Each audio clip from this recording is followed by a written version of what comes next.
Maths पढ़ना difficult लगता है, बहुत मुश्किल है, मन ही नहीं लगता उसको पढ़ने में। एक क्वेश्चन को एक तरह से बनाओ, फिर दूसरा 2 नंबर जो है वो अलग तरीके से बनेगा, फिर अलग तरीके से कोई क्वेश्चन बनेगा।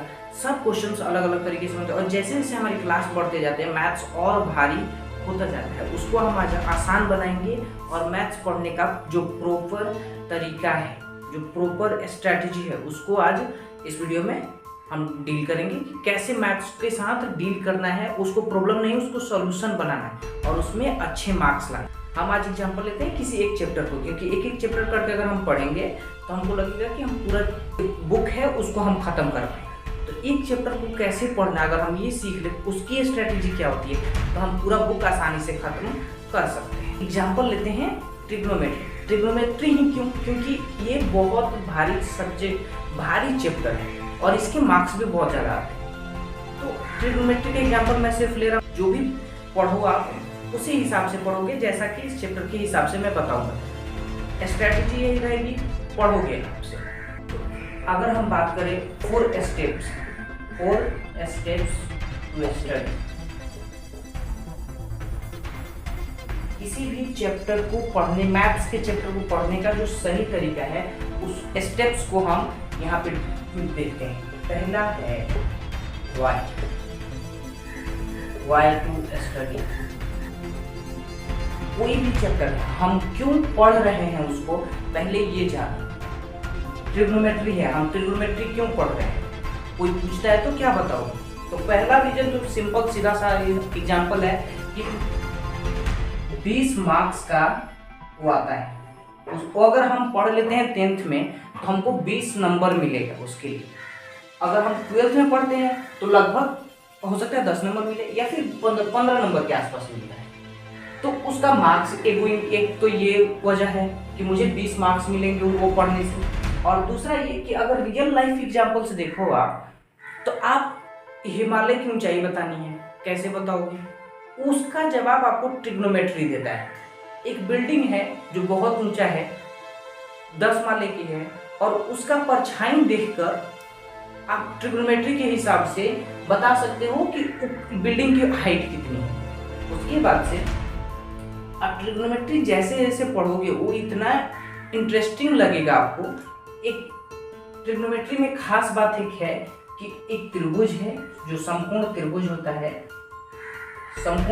होता है, इसके एंगल में और इसकी भुजाओं में संबंध होता है। इसके एंगल और साइड्स में संबंध बताने का काम जो है वो ट्रिग्नोमेट्री करता है। बाकी कोई चैप्टर नहीं है जो ऐसा कर सके कि जो एंगल्स को साइड्स के साथ जोड़ सके, वो ट्रिग्नोमेट्री में ही होगा। इसलिए ट्रिग्नोमेट्री को पढ़ना जरूरी है। अब ट्रिग्नोमेट्री हो या फिर कोई भी हो, उसको ट्रिग्नोमेट्री पढ़ना हो या ज्योमेट्री हो, कोई भी चैप्टर हो, उसको पढ़ने का कुछ रीजन होना चाहिए। जैसे एक क्वेश्चन है, बहुत इंपॉर्टेंट 10th में क्वेश्चन है कि √3 को सिद्ध करना होता है कि ये अपरिमेय संख्या है। √3 को अपरिमेय संख्या सिद्ध करें। ये इंपॉर्टेंट लाइफ में नहीं है, लाइफ में इंपॉर्टेंट, बट इसके लिए 3 या 5 नंबर मिलते हैं। तो 3 नंबर के लिए अगर आपको पढ़ना है तो इसके लिए मैंने क्या किया था कि मैं एग्जाम के एक दिन पहले इसको रट के गया था। मुझे समझ नहीं आता बट रट के गया था कि स्टेप बाय स्टेप लिख देना है, और मैं लिख के आया था। बस उतना ही जरूरी है, क्योंकि वहाँ पे मार्क्स इंपॉर्टेंट है, रियल लाइफ एग्जाम्पल्स में। ठीक, तो मार्क्स को देखो, मार्क्स के हिसाब से पढ़ो, प्लस की कुछ रियल लाइफ एग्जाम्पल्स देखोगे कि वो फैसिनेट करेंगे आपको कि उसके बारे में जानने को, उसके बारे में पढ़ने के लिए आपको अंदर से क्यूरियोसिटी, आपका मन करेगा पढ़ने का। क्योंकि मैथ्स बोरिंग बना देते हैं टीचर, जबरदस्ती कर करके जब पढ़ोगे तो बोरिंग हो जाएगा जब तक अपने अंदर से नहीं पढ़ोगे। तो हर क्वेश्चन का इंपॉर्टेंस समझो, हर चैप्टर का इंपॉर्टेंस समझो। वाई टू स्टडी, सबसे पहले इसको सर्च करो कि मुझे इस चैप्टर को पढ़ना क्यों। Number 2, concept. इसके बारे में मैं पिछले भी एक वीडियो बनाया था मैथ्स पे, उसमें बताया था कि कंसेप्ट अगर क्लियर नहीं है तो आप नहीं पढ़ पाओगे। जैसे एक कंसेप्ट है कि h² बराबर p² प्लस b², ये एक कंसेप्ट है। इसी कंसेप्ट पे 8.1 NCERT पूरा बनता है 10th क्लास का। अब ये कंसेप्ट ही आपको अगर नहीं आता है तो कैसे बनाओगे कि कर्ण स्क्वायर बराबर लंब स्क्वायर प्लस आधार स्क्वायर। तो ये आपको समझ ही नहीं आता कैसे हो सकता है। हो सकता है, इसको प्रूव करो। इसको सबसे पहले समझो कि ये एच स्क्वायर बराबर क्यों होगा P square plus B square के। अगर इसको ही आप सिद्ध नहीं कर पाते हो तो फिर आप आगे नहीं बढ़ पाओगे, आगे के सॉल्यूशंस नहीं कर पाओगे। इसको सबसे पहले समझो, कंसेप्ट को, कोई भी कंसेप्ट है उसको अच्छे से दिमाग में बिठाओ, अच्छे से समझो, टीचर से बार बार पूछो। हम टीचर की भी बात करेंगे, टीचर कैसा होना चाहिए आपको मैथ्स पढ़ने के लिए, उसको भी आइडेंटिफाई करना हम इस वीडियो में सीखेंगे। और तीसरा, need of this chapter, needs of this chapter, of this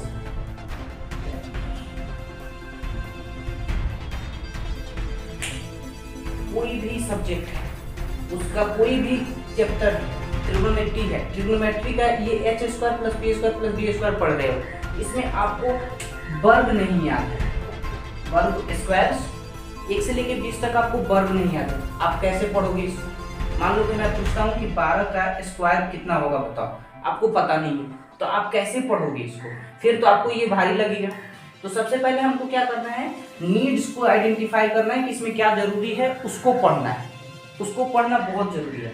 under root निकालना, इसके लिए अंडर रूट निकालना बहुत जरूरी होता है, अंडर रूट्स को पढ़ना, अंडर रूट निकालना बहुत जरूरी होता है कि 144 का अंडर रूट कैसे निकलेगा, 244 का अंडर रूट कैसे निकलेगा, कुछ भी हो निकालना तो है ना। परीक्षा में आ गया क्वेश्चन तो क्या करोगे, निकालने सीखो इसको, ये बेसिक नॉलेज, इसी को लोग बोलते हैं बेसिक्स पढ़ो, इसीलिए कहा जाता है बेसिक्स पढ़ो। और कोई भी चैप्टर है उसका बेसिक कंसेप्ट होता है, उसको भी सीखना होता है, उसको हम छोड़ देते हैं, बाकी हवा में बात करते हैं। ईंट है नहीं, घर बनाने की बात कर रहे हैं, कहाँ है तो पता नहीं, तो ईंट तो लाओ तब घर बनाने की बात कर रहे हैं।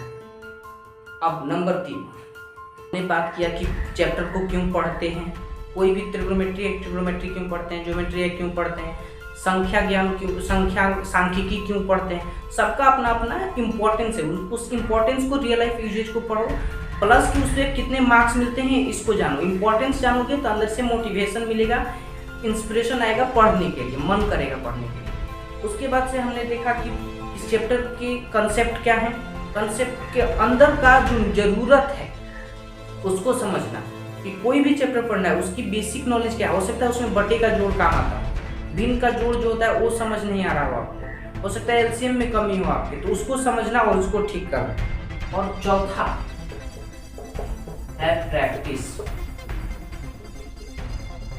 आपको सब चीजें समझ आ गई, कंसेप्ट समझ में आ गया, क्यों पढ़ना है ये समझ में आ गया, उसकी जरूरतें हमने पूरी कर ली, हमने अंडर रूट निकालना है, स्क्वायर्स निकालना, सब सीख लिया, लेकिन उसका हमने प्रैक्टिस ही नहीं किया तो सब गया, सब बेकार।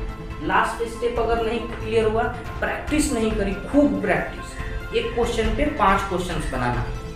इसलिए मैथ्स को मैं बोलता हूँ, मैथ्स सिर्फ सब्जेक्ट नहीं है, वो प्रैक्टिस करने वाला सब्जेक्ट है। उस पर प्रैक्टिस नहीं करोगे तो उसका कुछ नहीं होगा, एक बाल भी बाका नहीं होगा, 10 नंबर भी लाना मुश्किल है अगर प्रैक्टिस नहीं किए। प्रैक्टिस करने में क्या होता है, प्रैक्टिस करने में गलतियां होती हैं, तो गलतियां 2 तरह की होती हैं। गलतियां एक तो जीरो से रिलेटेड, एक जीरो से रिलेटेड और एक माइनस और प्लस से रिलेटेड। जीरो से रिलेटेड कैसे होगा कि मैंने आपको गुणा दिया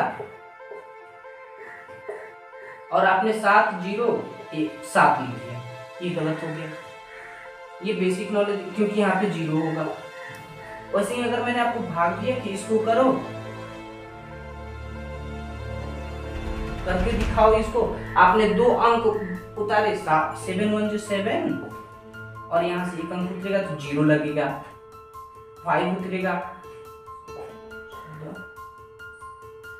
देखो यहाँ पे 0 लगेगा, इस बात को आपने मिस कर दिया तो यहाँ पे गलत हो जाएगा। उसी तरह से माइनस प्लस में गलत होता है कि -2 और -5 कितना होगा, -5 और +2 कितना होगा, +2 और -5 कितना होगा।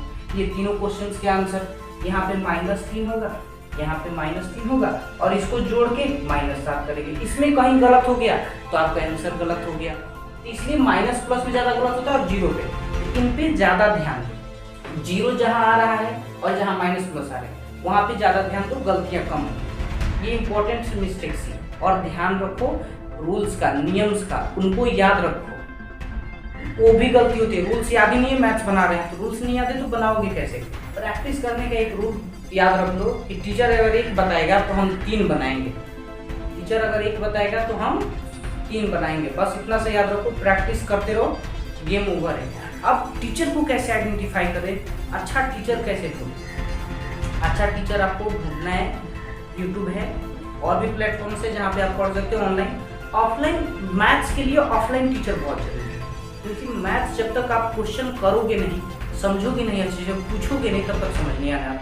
या तो होम ट्यूटर बुला लो, होम ट्यूटर घर पे कोई आके पढ़ा दे, या फिर बगल में कोई भैया हो या दीदी हो, उनसे जाके रिक्वेस्ट करके पढ़ लो कि मुझे थोड़ा सा मैथ्स पढ़ा दीजिए, मुझे एलसीएम नहीं आता है, मुझे एचसीएफ नहीं आता है, इसको सिखा दीजिए मुझे। तो वो आराम से सिखा देंगे। कोई 12th पास भैया भी होंगे तो भी सिखा देंगे, बेसिक तो बात है। जिनका इंटरेस्ट हो मैथ्स में उनसे जाके पूछोगे तो आसानी से आपको समझा पाएंगे। और उनसे आप भैया होंगे, दीदी होंगी, तो आप आसानी से पूछ भी सकते हो, खुल के पूछ सकते हो। कोई 200-300 बच्चे बैठे हैं क्लास में, वहाँ पे कैसे पूछोगे किसी टीचर से।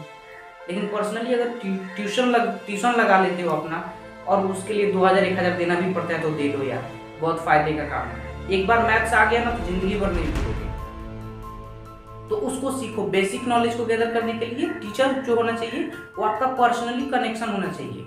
ये नहीं तो आप में हिम्मत हो कि आप 200 बच्चों के बीच में पूछ सकते हो सवाल, तो इतनी हिम्मत तो हमें है नहीं। इसलिए आपको पर्सनली कोई टीचर आसपास में देख लो, ढूंढो, मिल जाएंगे, सबको मिल जाते हैं, और उनसे पढ़ लो पर्सनली। जब पर्सनली पढ़ लोगे तो आसानी से आ जाएगा। वो उनसे आपको हर छोटी से छोटी बात भी पूछो, गुड मार्क्स भी पूछो, हर सवाल पूछो। उनका इंटरेस्ट मैथ में तो बता भी देंगे, उनको भी मजा आएगा, आपको भी मजा आएगा।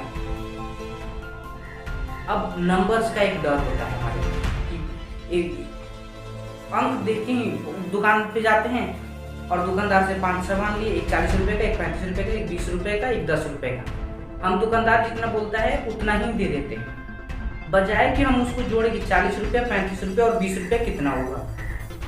इसको हम सबको अपने ही दिमाग में अगर जोड़े आंख बंद करके, तो हमारे धीरे धीरे नंबर्स का डर खत्म होगा। कैलकुलेशंस को धीरे धीरे अपनी लाइफ में प्रैक्टिकली यूज करना शुरू करो। नंबर से डरो मत, कोई डरने वाली चीज़ नहीं। और इसके लिए आप रोज कुछ ना कुछ बनाओ, मैथ में रोज प्रैक्टिस करो। बेसिक्स आप कोई किसी बच्चे को बैठा लो और उसको जोड़ पढ़ाओ, किसी बच्चे को बैठा लो उसको गुणा पढ़ा दो। जो भी बच्चा पढ़ता है उसको बैठा के अपने पास पढ़ाने लगो, तो ज़्यादा हम सीखते हैं, पढ़ाते वक्त ज़्यादा सीखते हैं।